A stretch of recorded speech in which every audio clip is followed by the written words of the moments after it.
Houston, come in. This is UN Space Station Libra. Come in, Houston.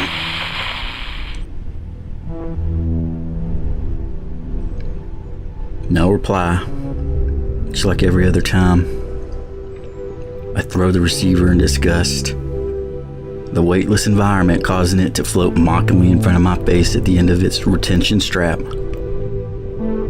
I'm bathed in the soft red glow of emergency lights that serve to illuminate every inch of my tiny cell. I take a deep breath to calm my nerves before returning to fiddle at the maintenance panel. I've been in here for 2 weeks now. Libra was designed as a successor to the International Space Station. Typically, there's a minimum of 2 crew on board at any one time. I was supposed to be out of here 3 weeks ago with the British and Chinese astronauts who came up with me.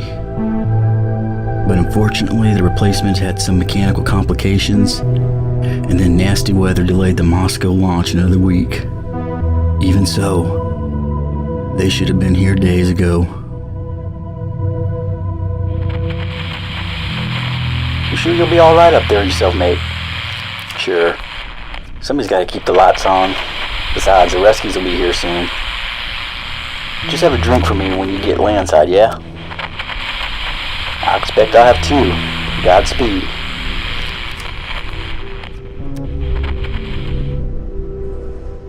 I was ready to spend 7 to 10 days by myself on the station, waiting for the Russians to get their act together and get me my ride home. I'd done some time in isolation chambers during my training, so I knew how to handle being stuck in confined spaces with myself. The trick is not to listen to the voices. The station itself isn't roomy, but it has 5 different modular compartments, more than enough space for one person to not feel enclosed. Even better, every module except for the emergency cell has specifically reinforced portals, giving magnificent views of the Earth far below. It was photos of this breathtaking panorama that had first driven me into the NASA program almost 20 years ago. So what better way to spend a week than by gazing at the world in all its glory? Since our planned experiments were complete, other than basic maintenance, that's exactly what I spent the first several days doing. I could lose myself for hours watching the whirling blues and browns fly by underneath, the sun rising and setting every time I completed an orbit. Then came the event.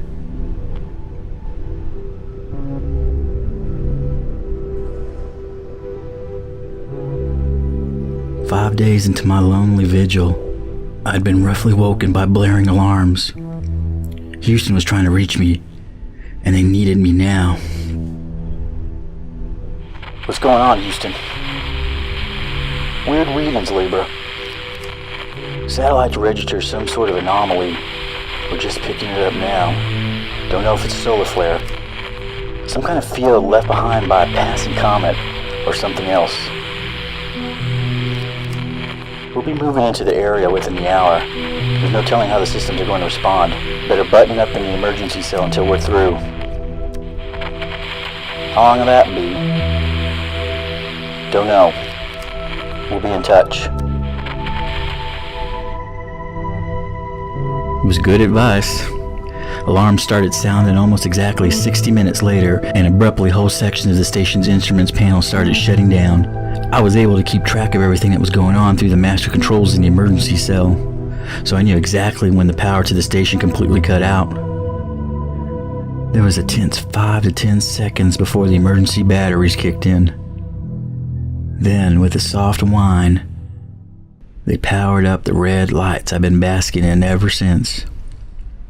I paused at the maintenance panel. For the 1000th time, I take out the photo of my wife and daughter. They're both smiling, holding each other close. "Are you going to space again, Daddy?" "Yes, honey, but not for too long this time." "Well, I don't want you to go." "Don't worry, I'll be back before you know it."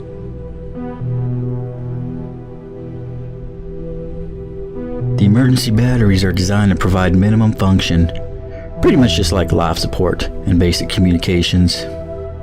Theoretically, they'll last long enough that I'll have to be more concerned with running out of food and recycled water before worrying if I'm going to run dry. But I'm blind and deaf in here.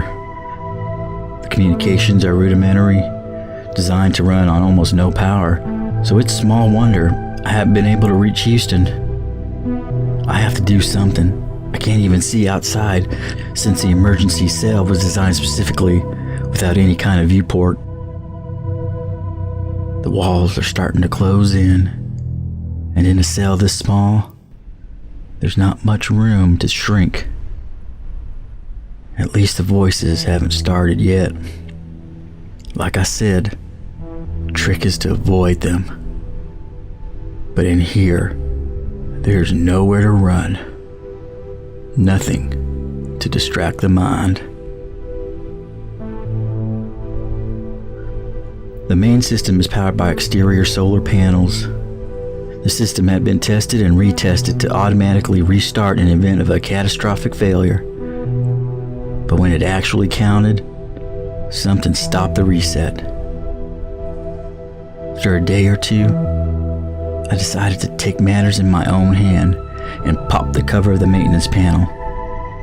After 2 weeks, I've gotten 0 responses for my efforts. As I put the photo of my family back in my pocket, the fear and unfairness of it all momentarily gets the better of me. Damn it, I was supposed to be home weeks ago. In frustration, I hit the panel as hard as I can with my open hand. Amazingly, that does the trick. With a click and a whir, the red lights shift to white, and the instrument panels begin to power up to their fully operational state. Ecstatic, I throw myself across the cell to the communications array. Houston, come in. This is Space Station Libra. I try the line for 20 minutes. Still no response. What the hell is going on? A gnawing pit is growing in the base of my stomach. While the system was down, I could make excuses for the radio silence, use them to keep the panicky feeling to a dull roar. But now, I have to get out of this stupid cell. I may not be able to talk to people down there, but at least I can watch them. If I imagine hard enough, maybe I'll see my little girl. Look into the sky, see if she can spy the station as it passes overhead. I unseal the airlock and move to the next module. I chuckle to myself. Maybe I'll be able to see my replacement shuttle. I peer through the viewport. Then frantically, I move from module to module through each porthole. In turn, the pit growing deeper with each passing moment. She doesn't want you to go. She's a kid. Of course she doesn't want me to go. Well, I don't want you to go either. I know, but I know you will anyway, and I won't stop you. I love you, babe. I love you too. Always. It takes the station's computer 2 hours to identify our position. Finally, it finds enough stars to triangulate where we are.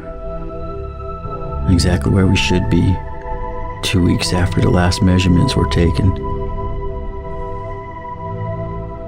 The rest of the universe, though, is a little off. Ahead of itself by 1,500 years. In my gut, I'd already known that, though. I'd known when I looked through the viewport and didn't see the big, beautiful Earth shining below me. Just dark, empty blackness of space, filled by only a few lonely stars.